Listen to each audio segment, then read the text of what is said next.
Hey everyone, welcome to the channel. My name is Richard and here we have the Dacia Spring, and confirmed yesterday in the autumn budget for the UK in 2008 I will be paying a certain amount per mile for using this electric Dacia Spring. Let's get in the car and go for a ride. Hello everyone, how are you? Let's get myself ready. Pay per mile. It was inevitable. It was going to come. We pay a lot of tax in our fuel duty for diesel and petrol. Hopefully you can hear me okay. That is in effect pay per mile. But electric cars have got away with it for quite a while. Now I know in 2026 I will be paying road tax or VED of £195 for this vehicle. It was previously zero. So I suppose that's fair enough. Let's just turn this round and go for a spin.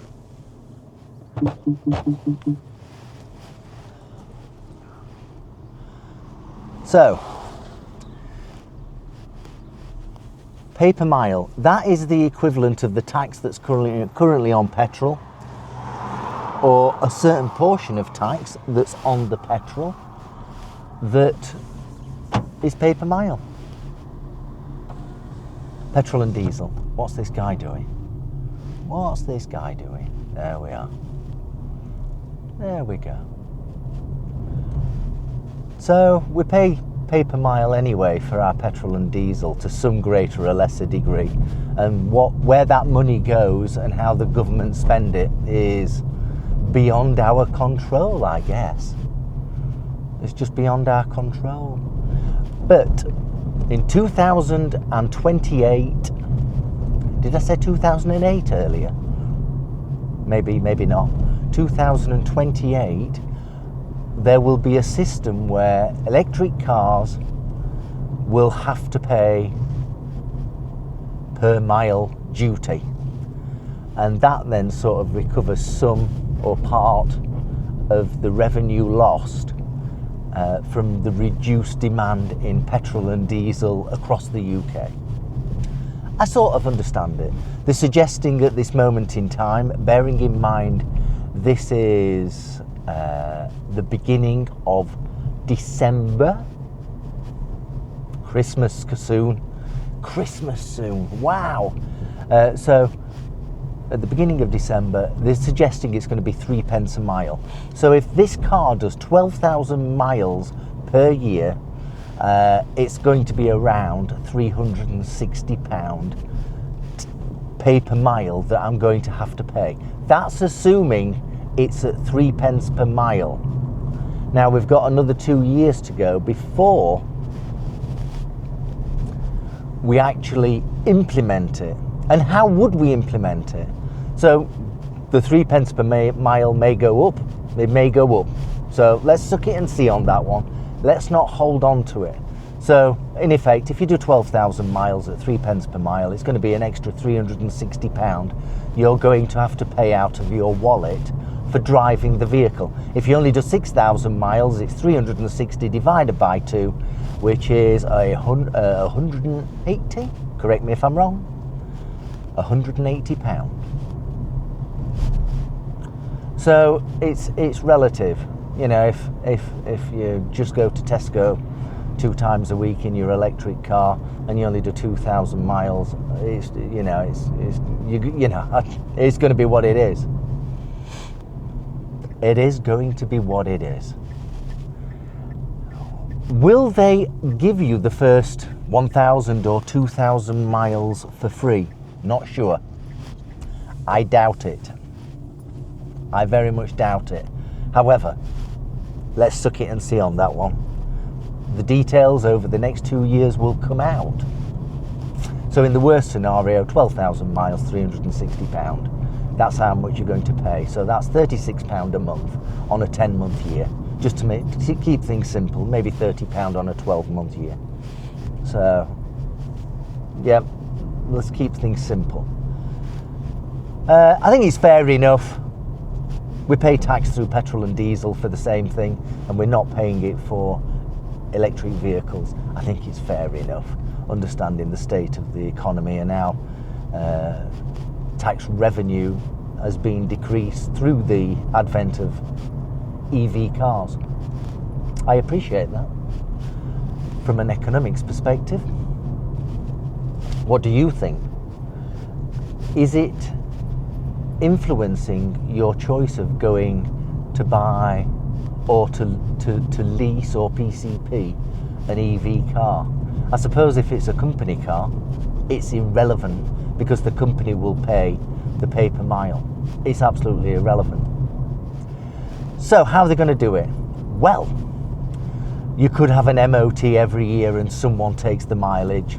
Probably not. In my Mercedes E220 estate, if you're a regular of the channel, you'll know I have that Mercedes. I also have a little black box in the window that tracks all my movement and speed and everything. And it gives me a rating. It's from Hastings Insurance. It gives me a rating of how I perform from a safety perspective. Unfortunately, you know, I'm getting really good scores because I tend not to rush around in the car. You know, I do the speed limit, all that kind of thing. I observe and see the speed limit and then adjust my speed accordingly. Now, that little black box is connected to my smartphone, which then tracks where I'm going and at what speed, etc., etc., etc. And it tracks the miles that I've done. So I suspect, in its first instance, as an EV owner, you will have to then apply for a little black box from the government, which you stick somewhere in your vehicle, which may or may not be connected to your smartphone, and it will track the details of how many miles you are performing. And subsequently, you will be charged an amount of money at the end of the month, at the end of the year, of how much tax you are due. And through the application on your smartphone, you will be able to see how many miles you are doing and how much debt you are racking up to the government from a tax perspective for your pay per mile. Or maybe you have to put credit on the system, maybe £200, on the assumption that you then burn down that credit through the passage of time and miles. What do you think? How do you think it's going to be implemented? I think someone looking at the miles on your odometer in your EV car is not the way to go, because what will happen is people will use software to change that number and reduce it. Yeah, remember the days when you know, in the 1980s or 90s, or maybe even now, when cars were clocked and the mileage was reduced. I suspect something like that will be made available, where you can stop it from showing, or stop it from accumulating over the passage of time and your journeys. Yeah? Not sure. Tell me what your thoughts are. How do you think it's going to be implemented? I suspect the little black box in the windscreen that tracks where you're going, regardless of whether it's connected to your smartphone or not. You know, it'll track everything. That's how I think about it. So if you're not telling the missus that you're going to the casino, maybe she'll be able to. Here we go.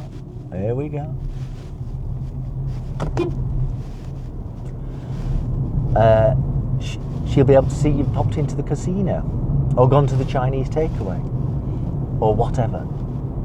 That will be interesting. That will be interesting. Let's just turn around here.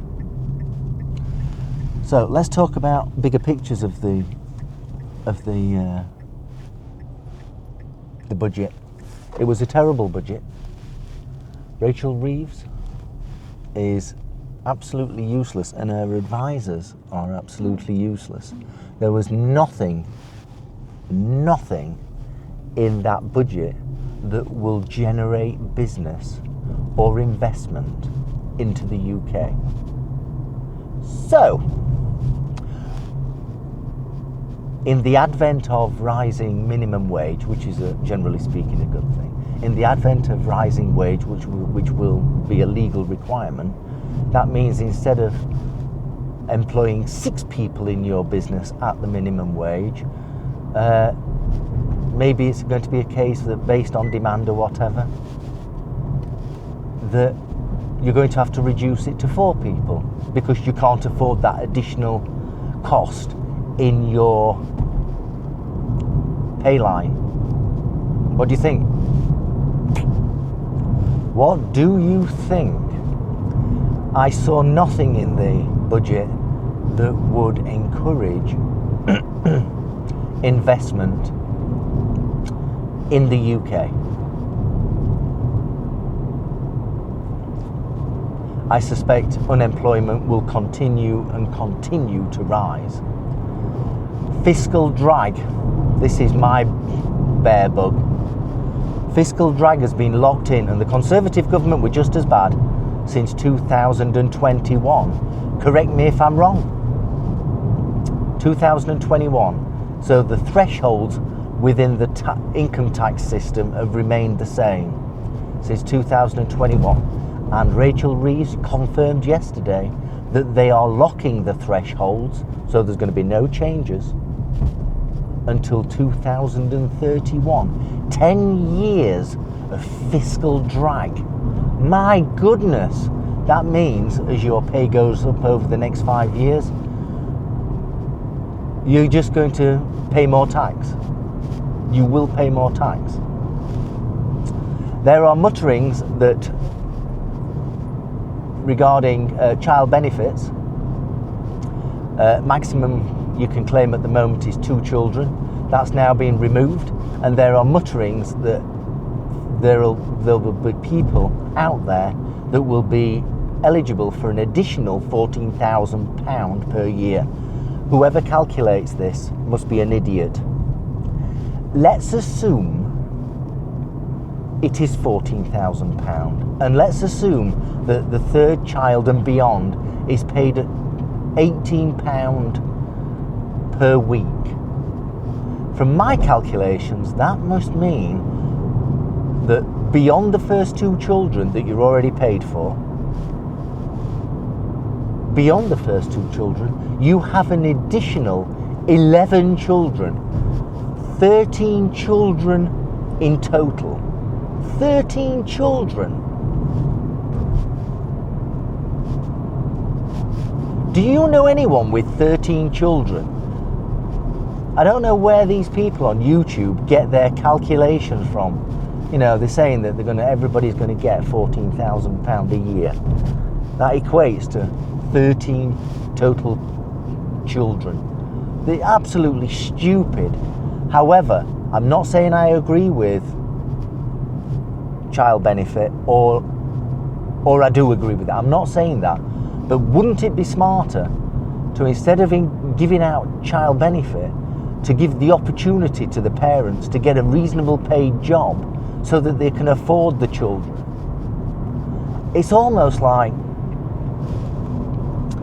school breakfasts, breakfast at school. I don't agree with that. You're not addressing the problem where the parent can't afford to give the child breakfast. So give the parent the opportunity to be able to afford to give the child breakfast. Don't give the child breakfast at school. There shouldn't be breakfast clubs at school. School is about education, nothing more. It's a service, yeah? It's a service of education, not to feed the kids. Now, I'm not saying we should stop feeding kids on the breakfast school, at the breakfast club. What I'm saying is, give the parents the opportunity to earn enough money to allow them to afford to give the child breakfast. Doesn't that sound more logical? I don't know. You tell me. Am I just rambling on? Hope you enjoyed this. There's a few of my thoughts on the budget as a whole. But pay per mile's coming, 2028. 3 pence a mile, so they say, but I suspect that might rise to 4 pence or 5 pence. And I understand it. I do understand it. With the decrease in demand of petrol and diesel, it was inevitable that this would happen to the electric vehicle community.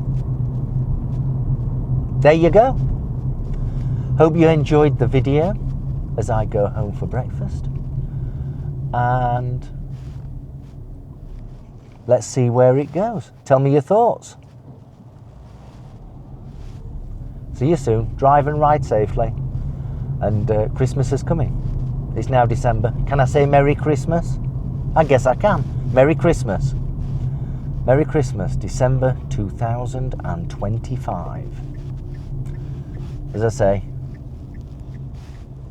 drive and ride safely. I'll see you soon. Thanks for watching. Bye-bye.